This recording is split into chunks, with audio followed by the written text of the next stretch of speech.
नमस्कार दोस्तों, मैं सोनू जौहरी समीक्षा इंस्टीट्यूट में आपका स्वागत करता हूँ। एमपीपीएससी के बाद जो अभ्यर्थी अभी इंटरव्यू देके बाहर निकले, उनसे हम बात करते हैं इंटरव्यू का माहौल कैसा है। सबसे पहले सर का परिचय जानेंगे। सर, आपका शुभ नाम? मेरा नाम सचिन यादव है। सर, आप कहाँ से? मेरा यूपी से बिलोंग करता हूँ। कैसा रहा सर आपका इंटरव्यू? इंटरव्यू नॉर्मली रहा। सबसे पहले तो आपका शॉर्ट में इंट्रो पूछा गया। उसके बाद आपने जो भी स्कूलिंग कंप्लीट की, ग्रेजुएशन कंप्लीट की, कहाँ से की है, यूनिवर्सिटी कौन सी, प्राइवेट है सरकारी है, वो ऐसे क्वेश्चन पूछे गए। फिर देन आपके डेफ से ज़्यादा जो भी आपका रिलेट करता है, अब जैसे मैं पीएचडी परसुइंग कर रहा हूँ, तो देन उन्होंने पीएचडी टॉपिक मेरा उठा लिया कि आप टॉपिक में क्या करना चाहते हो। जैसे मैंने अपना टॉपिक बताया, टॉपिक के बाद उन्होंने कहा कि एक्चुअल में यही रीज़न के लोगों को क्यों लिया आपको वर्ल्ड वाइड स्टडी। जैसे मेरा टॉपिक है bone health haematological indices and micronutrient profile पे, active and non active people पे। तो उन्होंने कहा बहुत इससे प्लेयरों पे क्या इंप्लीमेंट आ सकता है। तो मैंने उनको समझाया कि क्या जैसे बोन मिनरल डेंसिटी अगर बढ़ेगी तो हमारा ब्लड का फॉर्मेशन बढ़ता है, ब्लड का फॉर्मेशन बढ़ता है तो ऑक्सीजन कैरिंग कैपेसिटी बढ़ती है, इसलिए हमारा एनारोबिक एक्टिविटी जितनी परफॉर्मेंस है वो इंक्रीज़ होगी प्लेयर की। तो वहाँ पे उन्होंने बात ख़त्म करते हुए फिर मेरा मेजर गेम पे आ गए। तो आगे नेक्स्ट सर को शिफ्ट किया, वो उन्होंने हैंडबॉल के शायद वो थे, तो उन्होंने क्या कि फॉर्मेशन बताओ। पहले तो उन्होंने कोड का डायमेंशन पूछा, फिर उसके बाद फॉर्मेशन के लिए बोर्डिंग पे मुझे बोला कि इनको फॉर्मेशन करके बताओ।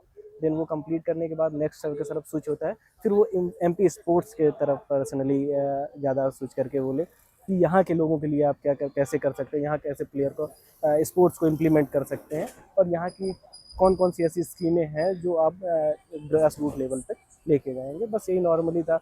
हार्डली 5 से 7 मिनट का इंटरव्यू है, देन उसके बाद कंप्लीट होंगे।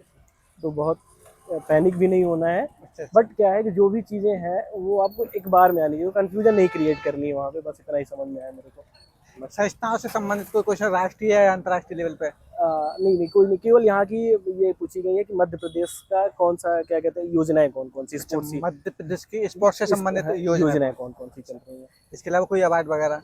नहीं नहीं, कोई और नया क्वेश्चन नहीं, बस जितना बताया आपके टॉपिक, जो जितने चीज़ों आपने लिख रखी है डेफ में अपने, उन्हीं टॉपिक से आपको रिलेट करके आपका जो मेजर गेम होगा उससे रिलेटेड, आपने अगर पीएचडी परसुइंग कर रहे हैं तो पीएचडी टॉपिक से रिलेटेड उन्होंने क्वेश्चन उतने ही पुट अप करने हैं। जैसे ओलंपिक वगैरह से नहीं नहीं संबंधित नहीं, कोई कोई क्वेश्चन? कोई क्वेश्चन नहीं, कोई अंतर्राष्ट्रीय अभी संस्था? राष्ट्रमंडल जैसे करंट में खेल चल रहा है तो हाँ। उससे भी कोई ऐसा क्वेश्चन उन्होंने ऐसा कोई नहीं, क्वेश्चन कोई नहीं? क्वेश्चन इसके अलावा करंट से कोई रिलेट किया हो? नहीं, करंट से कोई क्वेश्चन, ऐसा कोई क्वेश्चन नहीं, कोई क्वेश्चन रिलेट नहीं कोई किया। Question okay. इनके अलावा जैसे डाइट वगैरह या इंजरी वगैरह? हाँ, वो मेरे से पूछा गया क्योंकि बिकॉज ऑफ वो मेरे टॉपिक में ही आता है। तो उन्होंने कहा कि इसको उनकी परफॉर्मेंस कैसे इंक्रीज करो थ्रू द एक्सरसाइज एंड उसका डाइटरी प्लान से। मैं बोले कि अगर टॉपिक आपका रिजल्ट आ गया तो कैसे लोग मानेंगे। मैं बिहाफ ऑफ क्या कहते हैं, मेरे पास जो भी सपोर्टिव स्टडी है मेरी, वो उसके बिहाफ पे मैं आगे सजेस्ट करने कोचों को सजेस्ट करूंगा, और जो भी स्पोर्ट्स प्लेयर है उनको सजेस्ट करूंगा कि अगर आपका एक्सरसाइज अच्छा होगा, डाइटरी इनटेक अच्छा होगा, तो आपका बोन अच्छा होगा, तो फिर आपकी परफॉर्मेंस भी इंक्रीज होगी। बस यही नॉर्मल सा। टीम सिलेक्टिंग से संबंधित कोई क्वेश्चन? कैसे?